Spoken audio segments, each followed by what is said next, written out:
Welcome back to my kitchen, boys and girls. Chef Treely here. And that silly granddaughter of mine had so much fun with those nonsense words that she just threw the letters into the pot. She did the same thing to make real words. So this alphabet soup that we're going to create today has j, it, b, d, a, o, kwa, and ga in it. So let's see what she has helped me cook up.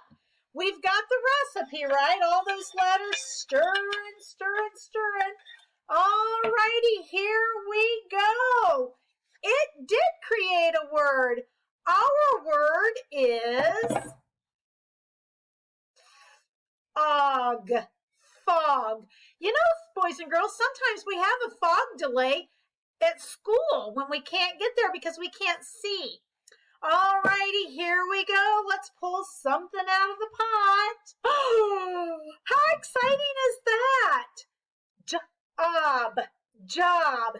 I will say you guys are doing a great job of reading these words today. Here we go. In the pot we go. Every chef needs this. Whoopsie. This word reads lid. Lid. Sometimes you need to put a lid on top of a pot while you're cooking. And our last word from the pot is, how appropriate is that? Quit.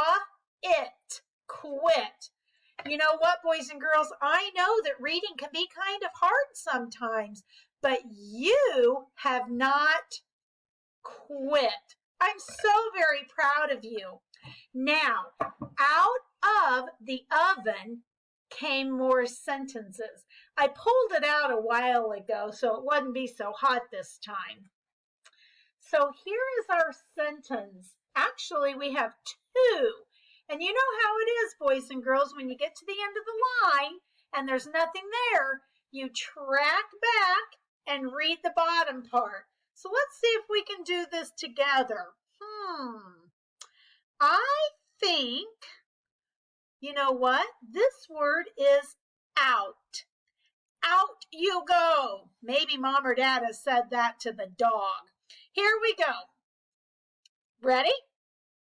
The van ran out of gas. We have to go get gas. The van ran out of gas. We have to go get gas.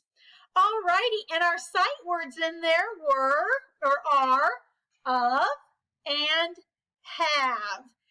You guys, do you see how it's all blending together just like a recipe? We have what it takes to be good readers. I'm so very proud of you.